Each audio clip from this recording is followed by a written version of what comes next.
একটা গাড়ি লয়ে আইছে, গাড়ির পিছনে টেয়া লয়ে আইছে, আইয়ে এরে দিছে 50,000, এরে দিছে মসজিদের টেয়া, এরে দিছে হচ্ছে 20,000 টেয়া, এরে দিয়ে লাইছে 10,000 টেয়া। এবার আপনার কাছে দিচ্ছেন, আপনার খুশি লাগছে, লাগছে না?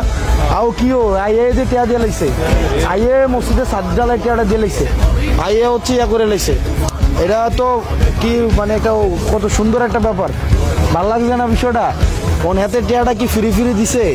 হাতে টার্গেটটাই রাখছে, এটা নির্বাচনের পরে, এটা ইনভেস্টমেন্ট, এটা ব্যবসা, এটা হচ্ছে একটা ব্যবসা।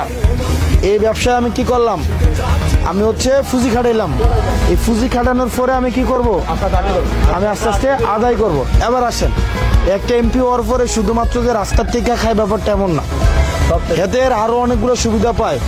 একটা গাড়ি কিনলে ট্যাক্স দিতে হয়, ধরেন একটা গাড়ি জাপান থেকে আনলে ধরেন এটার দাম 2 লাখ টাকা, এটা বাংলাদেশে আসলে এটার দাম হয়ে যায় 15 লাখ টাকা।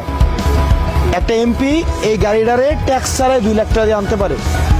তাহলে এতজন গাড়িটা আনবো আইনা 2 লাখ টাকা দিয়ে আনবো, আইনা কয় লাখ টাকা বেছে? 15 লাখ টাকা। এটি তো এই সুবিধা তো আপনারা জানেন না। এটা শহরে গিয়ে একটা ফ্ল্যাট পায়, শহরে কি পায়? ফ্ল্যাট পায়। এমপি হিসাবে আরো অনেক জায়গায় ব্যবসাপাতি করে সারা দেশে, এটি হয়তো আপনারা জানেন না। এগুলা কি করে? ব্যবসাপাতি করে। হাতে এই নির্বাচনটার একটা লাইসেন্স হিসাবে নেয়, এটাও একটা কি ব্যবসায়িক ইনভেস্টমেন্ট, এটা কি একটা ব্যবসায়িক ইনভেস্টমেন্ট।